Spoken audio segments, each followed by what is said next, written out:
à tous. Je vais vous parler d'une partie de mon projet de doctorat qui porte sur le contrôle de la brillance de nos couvre-planchers en bois par le mécanisme de séparation de phase. Je pense qu'on est tous d'accord pour dire que le bois, c'est un matériau qui est très apprécié pour habiller nos intérieurs, notamment de par son aspect naturel et chaleureux. Cependant, le bois, c'est un matériau qui est vivant et sujet à différentes agressions extérieures. C'est pourquoi il est important d'appliquer un système de finition pour le protéger et le rendre plus durable. Dans le cadre de mon projet, je vais travailler sur la toute dernière couche de finition, et notamment sur les vernis à apparence mat. Les vernis à apparence mat sont très appréciés pour garder justement cet aspect naturel et chaleureux du bois, comparé à un vernis brillant qui, de par la haute réflexion de la lumière, va altérer cette propriété. Cependant, les vernis à apparence mat ont un certain challenge dans le cas des vernis photopolymérisables. En effet, il y a un paramètre clé à contrôler pour contrôler la brillance, c'est la rugosité de surface. Et pour cela, la manière classique pour induire cette rugosité, c'est d'ajouter des agents de matage. Cependant, les agents de matage sont très peu compatibles avec les matrices organiques et dans le cas des vernis photopolymérisables, il est difficile d'orienter ces agents proches de la surface pour induire cette fameuse rugosité. Donc, dans le cadre de mon projet, je vais chercher à remplacer ces agents de matage classiques par un système automatifiant photopolymérisable. Pour cela, je vais travailler avec un système hybride composé de deux phases.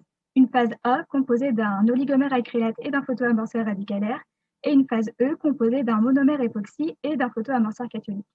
J'obtiens ainsi un système hétérogène à phases séparées et lors de la photopolymérisation, il va y avoir la rugosité de surface va être induite et ainsi diminuer la brillance de la surface. Donc, dans le cadre de cette étude, je vais faire varier différents paramètres tels que le ratio entre la phase A et la phase E, ainsi que la concentration en photoamorceur. Ainsi, je vais pouvoir étudier les différentes morphologies de surface en fonction de la cinétique de polymérisation de mon système et donc son impact sur la brillance. Alors, si mon projet a attisé votre curiosité, je vous inviterai à me rejoindre pour la partie poster juste après cette présentation. Merci. Merci à toi, Ingrid. On va tout de suite enchaîner avec la présentation de... Yes. Hello, everyone. So I'm sure everyone realizes that magnetic resonance imaging, or MRI, is an extremely useful technique for diagnosis of various conditions and diseases. But did you know that it can be also very helpful in preclinical studies? My presentation is a good illustration of this. In my project, I'm developing a hydrogel formulation as a localized delivery system. It means that when loaded with therapeutics, it can be applied to the site of interest and provide topical release of those encapsulated drugs. One of the applications that can benefit from these systems like this is the treatment of locally advanced cancers. And like all scientists working in biomedical engineering, I hope that one day this formulation will be approved for the clinical use. However, to achieve this goal, a lot of preclinical studies must be conducted. For example, the kinetics of hydrogel degradation is an extremely important parameter since it can govern not only the release of encapsulated therapeutics, but also the schedule of the following medical procedures.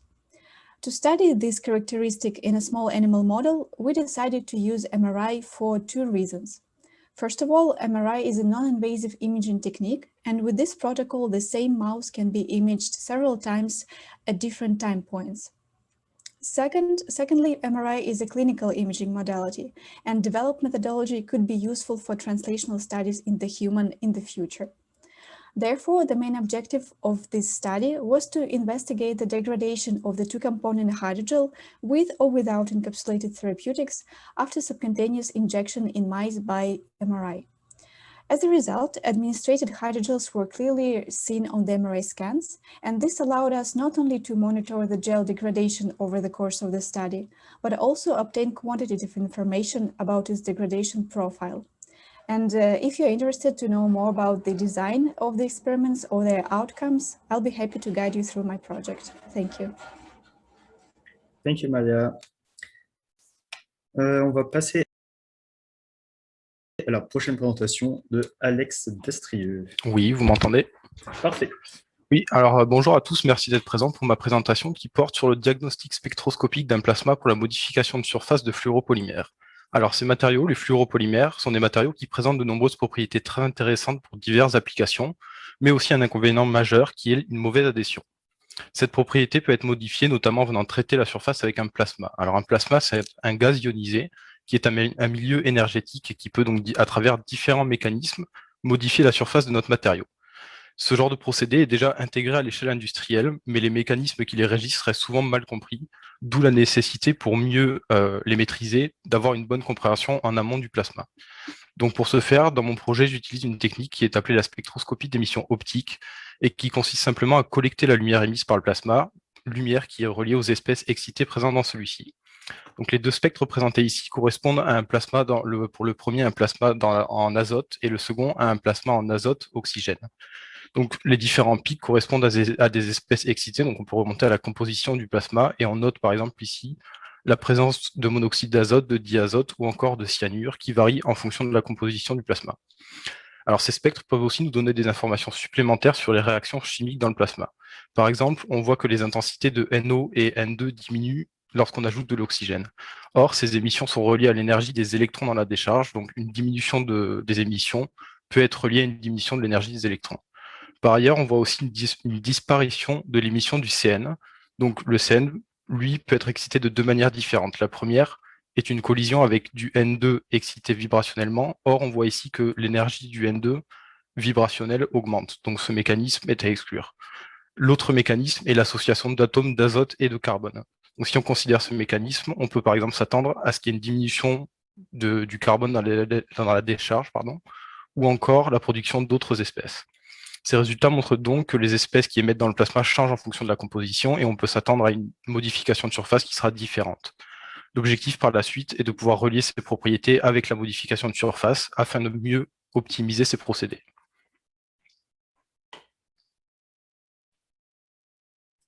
Merci beaucoup. Maintenant, la parole est à Solène Pellerin. Solène, c'est à toi. Merci. Bonjour à tous. Donc, je travaille sur le développement de vernis rotatateurs de flamme pour protéger les couvre-planchers. Je réalise mon doctorat au sein du CRIF sous la direction de Véronique Landry et de Sophie Duquesne. Et comme vous avez peut-être pu le remarquer autour de vous, le bois est de plus en plus présent dans nos intérieurs. Ce qui amène une problématique avec, c'est qu'il faut quand même réussir à le protéger et notamment à le protéger contre le risque feu. Donc, dans le cadre de mon projet, je m'intéresse tout particulièrement à la modification de la silice afin de pouvoir l'intégrer dans mes vernis comme un composé rotatateur de flamme. Donc, la modification de la silice se fait en 2 étapes et me permet notamment de fixer un monomère phosphoré à sa surface. Donc, l'apport de cette partie organique me permet 2 choses. Tout d'abord, de bénéficier de la synergie de différents éléments présents, le phosphore, l'azote et la silice, ce qui va être vraiment bénéfique par rapport au comportement au feu de mon vernis.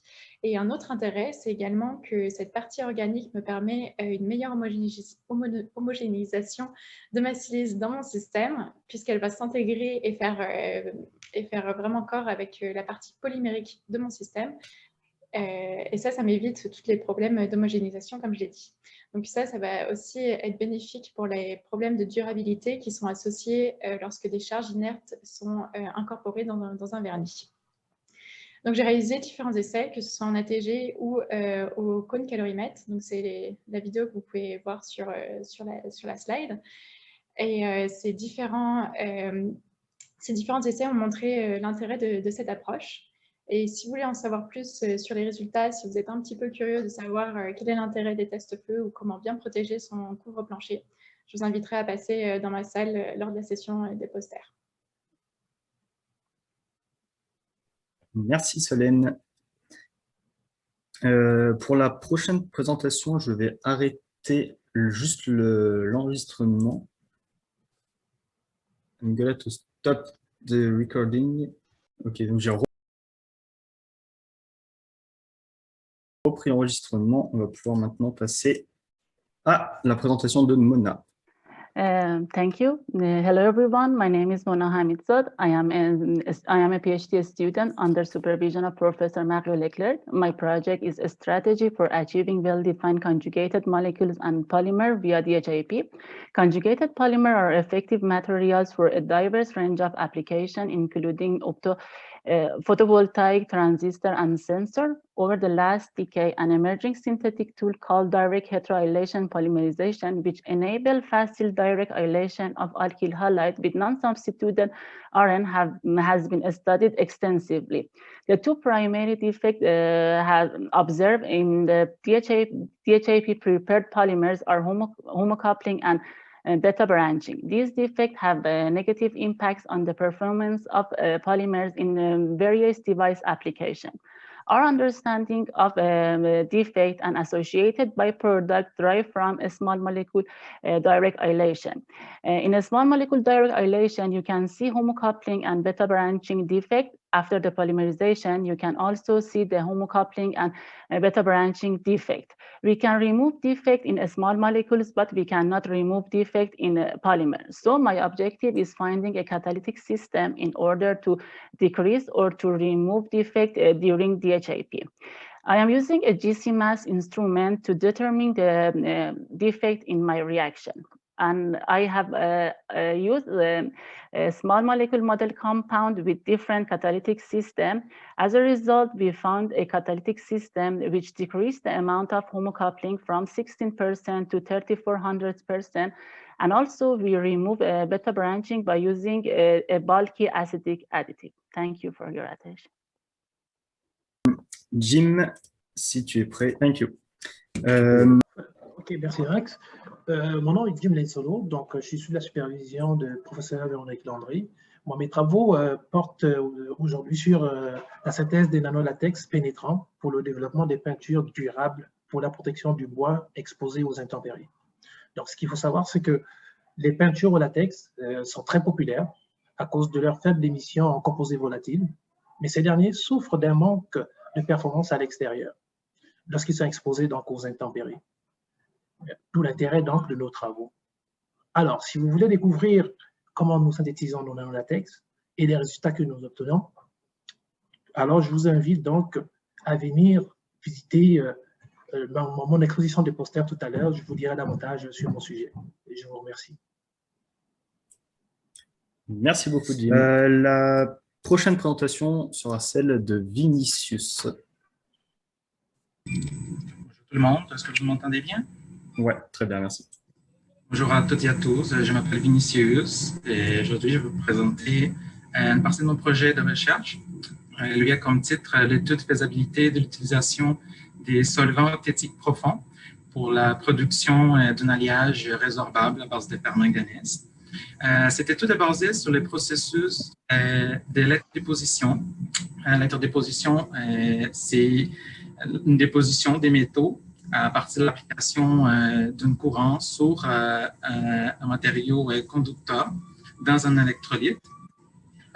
Aujourd'hui, j'utilise beaucoup les solutions aqueuses pour la déposition des métaux, mais avec des métaux avec un potentiel de réduction plus positif que celui de l'eau, comme par exemple le fer et le zinc. Cependant, la déposition des métaux avec un potentiel plus négatif, comme le manganèse, n'est pas faisable l'utilisation des solutions aqueuses pour cela. Donc, une option, ça serait l'utilisation des solutions, des liquides ioniques, des solutions non aqueuses, comme une classe de solutions ioniques, c'est les solvants euthétiques profonds. Ces solvants sont composés normalement d'un sel d'ammonium plus un donneur des liaisons d'hydrogène. Cela permettrait la déposition des métaux avec un potentiel de réduction plus négatif. Ces solutions sont non toxiques et biodégradables. Cela répond aux demandes environnementales pour le procédé moins polluant. Donc, si vous êtes curieux pour savoir un peu plus de ce type de liquide, bien choisir avec moi sur ma salle. Ça me fera plaisir. Merci beaucoup. On enchaîne tout de suite avec Samuel. Samuel, c'est à toi. Merci. Alors, salut tout le monde, je m'appelle Samuel Caron, je suis étudiant à la maîtrise dans le groupe du professeur Mario Leclerc. Et aujourd'hui, je vais vous parler de mes travaux qui portent sur la synthèse de polymères conducteurs transparents autodopés. Donc, pourquoi on veut faire des polymères transparents? C'est pour remplacer l'oxyde d'indium-étain qui est utilisé comme électrode transparente dans les matériaux électroniques. Donc, pour avoir un polymère transparent, il va falloir moduler la largeur de la bande interdite du polymère. Pour ce faire, il existe différentes méthodes, mais dans le projet, moi, je vais me contenter d'utiliser la méthode de l'effet du donneur-accepteur. Donc, qu'est-ce que c'est l'effet donneur-accepteur? C'est qu'on va venir coupler une molécule riche en électrons avec une unité pauvre en électrons qui va permettre d'obtenir une largeur de bande interdite plus faible que si on utilisait les deux unités indépendamment. De plus, comme les polymères, ce sont des semi-conducteurs intrinsèques, il va falloir trouver un moyen de venir doper notre polymère sans ajout d'additifs pour le rendre conducteur. Pour ce faire, on va venir greffer de façon covalente un groupement sulfonate sur la chaîne d'une des unités. Ensuite, on peut venir protoner ce groupement qui va permettre à l'oxygène d'oxyder plus facilement nos polymères et de les rendre conducteurs puisque l'oxygène est un meilleur oxydant en milieu acide. De plus, la présence du groupement sulfonate sur notre molécule va permettre de rendre nos polymères solubles dans l'eau. Donc, si je vous ai mis l'unité donneur que j'utilise dans mon projet, ainsi que quelques-unes des unités pauvres en électrons déjà répertoriées dans la littérature. Je vous ai mis un polymère que j'ai synthétisé par polyhétéroarylation directe, une méthode de polymérisation verte dans un mélange de DMF et d'eau. Donc, le polymère résultant était soluble dans l'eau, et lorsqu'on le met sous forme de film, on peut mesurer une conductivité allant jusqu'à 1,3 cm. On voit aussi très bien le changement de couleur entre la forme réduite et la forme oxydée, qui est un paramètre crucial dans le projet. Donc, pour conclure, on va chercher à synthétiser de nouvelles unités pauvres en électrons dans le but de les polymériser par PHAD et d'ensuite pouvoir réduire sa largeur de bande interdite et d'éliminer l'absorption dans le visible pour un polymère transparent. Donc, c'est tout ce que j'avais à dire pour l'instant. Si vous avez d'autres questions, ça va me faire plaisir d'y répondre dans la période de questions. Merci beaucoup, Samuel.